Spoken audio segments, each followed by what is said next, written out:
अस्सलाम वालेकुम वीवर्स, आज हम मेडिकल टर्मिनोलॉजी पार्ट 8 में दो चार टर्म्स को डिस्कस करेंगे, जिसमें ब्रेडिकार्डिया और टेकिकार्डिया के बारे में भी आप लोग ज़हन में रखें कि एक लफ्ज़ है, फॉर एग्जांपल टेकिकार्डिया। ये जो टेकी का लफ्ज़ है, ये टेकी का लफ्ज़ आता है जब कोई भी चीज़ पर मिनट जिसकी जितनी नॉर्मली रफ्तार हुआ करती है, अगर वो नॉर्मल से तेज़ हो, रैपिड हो, तो फिर हम कहेंगे कि ये जो टेकी का लफ्ज़ उसके लिए आएगा। Opposite of this tachy there is brady. तो जो ब्रेडी का लफ्ज़ है, ये आएगा जब कोई भी जो हार्ट की जो रफ्तार हो, सांस लेने की रफ्तार हो, या इस किस्म की कोई भी हो जो नॉर्मली जितनी पर मिनट हुआ करती है, अगर वो उससे कम हो तो फिर हम ब्रेडी का लफ्ज़ जो है उसके लिए इस्तेमाल करेंगे। For example tachycardia. अब ज़हन में रखिए डियर्स कि ये जो कार्डिया का लफ्ज़ है, ठीक है ना, ये आता है हार्ट के लिए। यहाँ पे किसके लिए? हार्ट। अब अगर दिल की धड़कन फॉर एग्जांपल 72 थोड़ा आगे पीछे अगर हो नॉर्मली, और अगर वो नॉर्मल से बहुत ज़्यादा हो, 100 हो, 100 से ज़्यादा हो, तो हम कह सकते हैं कि इसको टेकिकार्डिया है। मीन्स के जो पल्स रेट है, जो हार्ट बीट है, that is more than normal पर मिनट वाली बात यहाँ पे आप ज़हन में रखें। इसी तरह सेम टेकी का अपोजिट क्या आपको बताया? ब्रेडी। तो वही ब्रेडिकार्डिया कि अगर जो पल्स रेट है, हार्ट बीट है, वो नॉर्मली जितनी हुआ करती है, अगर उससे बहुत ज़्यादा कम हो, 50 हो, 60 हो वगैरह, तो हम कहेंगे कि इसको ब्रेडिकार्डिया है। ब्रेडी और टेकी का आपको अंदाज़ा हुआ होगा कि नॉर्मल से पर मिनट जो रफ्तार हो वो कम और टेकी ज़्यादा। एक और लफ्ज़ मैं बताऊंगा, टेकिपनिया। ये मैंने आप लोगों को पहले भी बता दिया था कि ये जो पनिया का लफ्ज़ है, ये आता है जब कभी भी सांस लेने का अमल जाहिर करना हो। तो यहाँ मुराद क्या होगा कि सांस लेने का अमल पर मिनट जितना होना चाहिए या होनी चाहिए, वो यहाँ पे नॉर्मल से तेज़ होगा, ज़्यादा होगा पर मिनट। और उसी तरह ब्रेडिपनिया जब वो नॉर्मल से बहुत कम होगा। मेरे ख्याल में यहाँ से आप लिख सकते हैं। इसी तरह फॉर एग्जांपल एक लफ्ज़ है टेकिफेजिया। तो यहाँ जो ये फेजिया का लफ्ज़ है, ये बात करने को, बोलने को जाहिर करता है। अब अगर कोई बंदा बहुत ज़्यादा तेज़ बोलता हो, तो उस एबनॉर्मल कंडीशन को टेकिफेजिया आप कह सकते हैं कि टेकिफेजिया है इसको। इसी तरह अगर ब्रेडिपनिया मैंने नहीं लिखा, उसके बाद अगर एक लफ्ज़ है ब्रेडिकाइनेजिया। ब्रेडिकाइनेजिया, ये जो काइनेजिया का लफ्ज़ है, ये मूवमेंट को, हरकत को जाहिर करता है। तो किसी भी फंक्शन में जिस किसी का भी जो नॉर्मल मूवमेंट होनी चाहिए, अगर वो नॉर्मल से कम हो, तो हम कहेंगे दिस इज ब्रेडिकाइनेजिया। ओके। एक लफ्ज़ है ब्रेडी का लफ्ज़, अगर हम इस तरह कहें फ्रीनिया।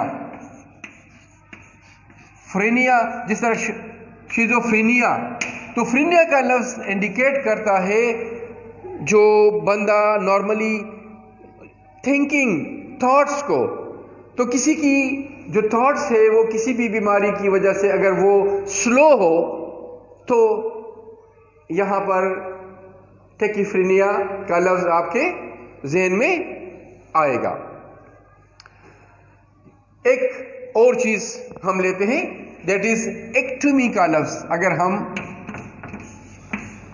डिस्कस करना चाहे,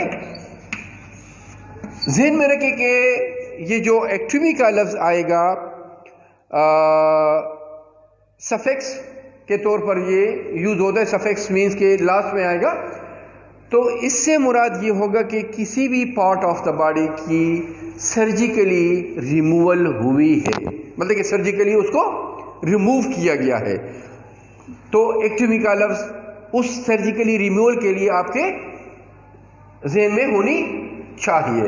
अब सर्जिकली कौन सी पार्ट रिमूव हुई है, यहां पर ये पहली वाली जो पोर्शन है, जो पार्ट है इसका, वो आपको बताएगा कि सर्जिकली रिमूवल किस ऑर्गन की, किस पार्ट ऑफ द बॉडी की हुई है। फॉर एग्जांपल टॉन्सिलेक्टमी, मतलब है कि यहां पर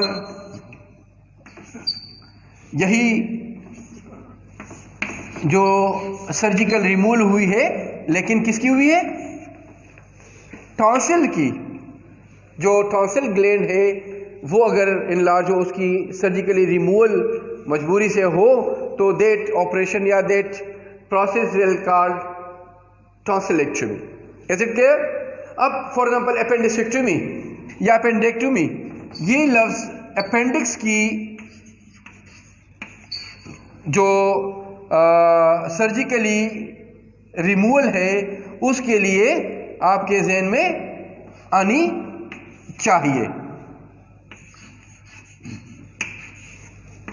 कि अपेंडिक्स का सर्जिकली रिमूवल हुआ है। अब अपेंडिक्स के बाद अगर एक प्रोस्टेटिक ग्लैंड है, ठीक है ना, तो अगर प्रोस्टेटिक ग्लैंड की प्रॉब्लम हुई है और वो सर्जिकली रिमूवल उसकी हुई है, तो प्रोस्टेटिक ग्लैंड की रिमूवल को प्रोस्टेक्टमी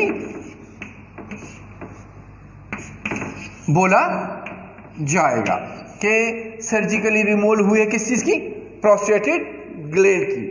अब हिस्टेरो का लफ्ज आता है यूट्रस के लिए, तो अगर यूट्रस की सर्जिकली रिमूवल हुई है तो हिस्टेरेक्टमी, सॉरी ये वाई आएगा, तो वही एक्टोमी का लफ्ज आया, लेकिन सर्जिकली रिमूवल है। अब कौन से पार्ट ऑफ द बॉडी की है, यूट्रस की, यूट्रस की सर्जिकली रिमूवल हुई है। इसी तरह फॉर एग्जांपल ब्रेस्ट की किसी भी मजबूरी की वजह से अगर उसकी सर्जिकली रिमूवल हो, तो यहाँ पर ये जो हिस्टेरो का लफ्ज मैंने बता दिया कि उसके लिए आता है यूट्रस के लिए, तो मेस्टो का लफ्ज बता दिया था, मेस्टोडिनिया, मेस्टेल्जिया, मेस्टाइटिस, तो मेस्टो का लफ्ज आएगा किसके लिए, ब्रेस्ट के लिए। तो मेस्टेक्टोमी जो है यहां पर उसके लिए आएगा कि सर्जिकली रिमूवल हुई है ब्रेस्ट की। फॉर एग्जांपल इसी तरह अगर थायराइड की सर्जिकल रिमूवल हुई है, तो थायराइड ग्लैंड अगर किसी वजह से वो हो तो थायराइडेक्टमी। इसी तरह अगर जो ओवरीज हैं, ऊफो का लफ्ज आएगा किसके लिए, ओवरीज के लिए। तो उफुरेक्टमी अगर लफ्ज होगा कहीं पर भी, तो आपके जहन में ये बात होनी चाहिए कि सर्जिकली रिमूवल हुई है ओवरीज की। यहां पर दो चार और भी मिसालें दी जा सकती है, कोई ज़रूरी नहीं है कि लिखी जाए।